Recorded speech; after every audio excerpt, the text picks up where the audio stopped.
Good morning to everybody. आज हम MSc physics semester third में माइक्रोवेव में यूनिट फर्स्ट में हम लास्ट टर्न पे डिस्कस कर रहे थे अटेन्यूएशन इन वेवगाइड्स। उसके हमने दो पोर्शन कर लिए थे। एक था कि जब फ्रिक्वेंसी कट ऑफ फ्रिक्वेंसी से कम हो, और दूसरा जो डाइलेक्ट्रिक लॉसेस थे। आज जो तीसरा इंपॉर्टेंट पॉइंट्स जो डिस्कस करने जा रहे हैं, that is attenuation due to conductor losses. Means the materials by which the waveguide is formed, it is the conductor, but it is not a perfect conductor. So due to the imperfection of it, there is a attenuation inside the conductor, and that attenuation is called attenuation due to conductor losses.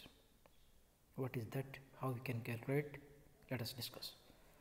Now we shall consider the power losses due to the waveguide valves. If the waveguide valves are not perfectly conducting, then there exists a tangential component of the electric field, and there will be also the normal component of the magnetic field of the valves, because these two fields will exist due to the non-perfection or imperfection of the valves.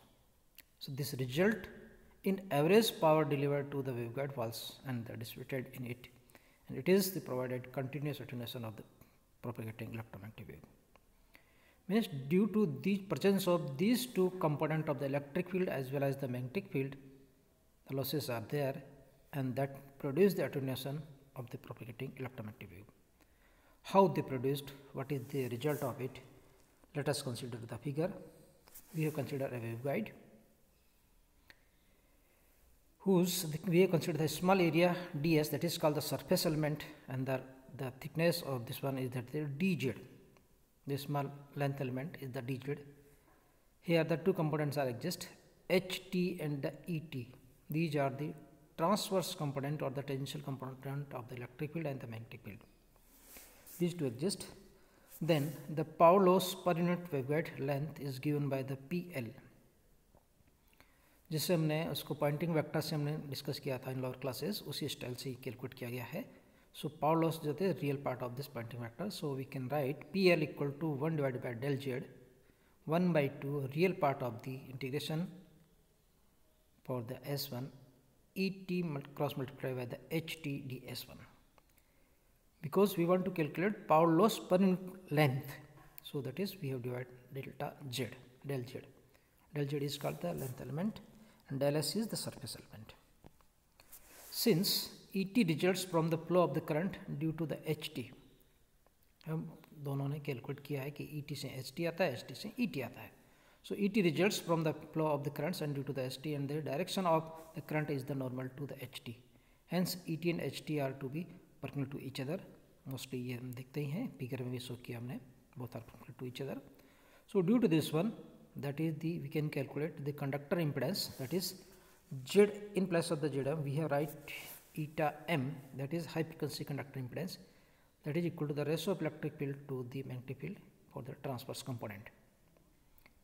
So the power loss per unit length using equation first and second, we can write PL equal to 1 divided by twice del Z real part of the integration eta m ht square ds1. We have write in place of the ET, we write eta ht. Here the real part of the impedance is the Rs. We know that impedance is equal to the resistance plus the reactance. So real part is equal to the resistance of it. So that is Rs, and this is we have calculated root of the omega mu m by the twice sigma m, where mu m is the permeability of the medium or the metal, and the sigma is the conductivity of the metals. So using this one we can calculate the power loss per unit length PL equal to the Rs divided by twice del Z integration of the HT square ds1. We know that due to the continuous loss in the power of the field are attenuated by a constant e raised to power minus alpha dz. हमने पहले ही calculate किया था कि सारे जो fields है वो जो लॉस होता है उसके अकॉर्डिंग ये है कि e raised to power minus alpha del z लिखा हमने इलेक्ट्रिक फील्ड या मैग्नेटिक फील्ड के लिए. Consequently the power coming out of the length is given by the PT, that is the transmitted power per unit length.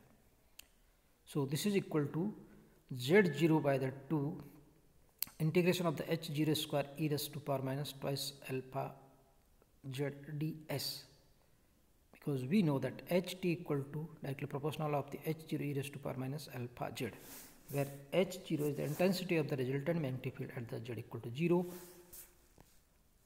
Then the power loss per length of the waveguide is the space rate of the decrease of the power flow is, so the PL equal to minus del PT by del Z. Differentiation of this one, because it is the change in this one, so space rate of decrease of power loss. So using this one we can calculate that the PT equal to PL equal to the alpha C Z0 integration of h0 square magnitude e raised to power minus twice alpha C Z ds1. So the relation between the PL and PT is to be caused by using these two equations. We can write PL by the PT equal to twice alpha C, where alpha C is the attenuation coefficient of the conductor and this is equal to ratio of the PL by the twice PT. PL is power loss per unit length and the PT is the transmitted power per unit length. So what is the conclusion of it?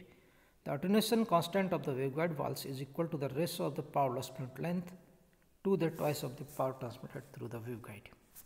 But the PL is also depend on the field configurations within the guide. So for the different configurations, the power loss will be the changes. Now, using the another methods, using the waveguide impedance in the rectangular waveguide, the attenuation constant can be written like this one.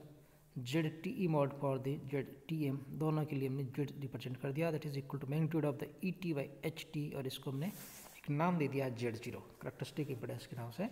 So the power loss transmitted in the rectangular waveguide is equal to PT Z0 by 2 integration of the HT square ds, where the alpha C equal to the PL by the twice PT. And so these substituting these two values, we can write Rs by the 2 integration of ht square ds1 divided by twice of the z0 by 2 integration of the ht square ds. So what we say, that power losses for the a particular space, particular area ds1 and the power transmitted for the entire area. So that is the integration of for the ds, integration of the s ht square ds. This is the difference between these two. So this is all about the attenuation due to this conducting walls. Okay, thanks.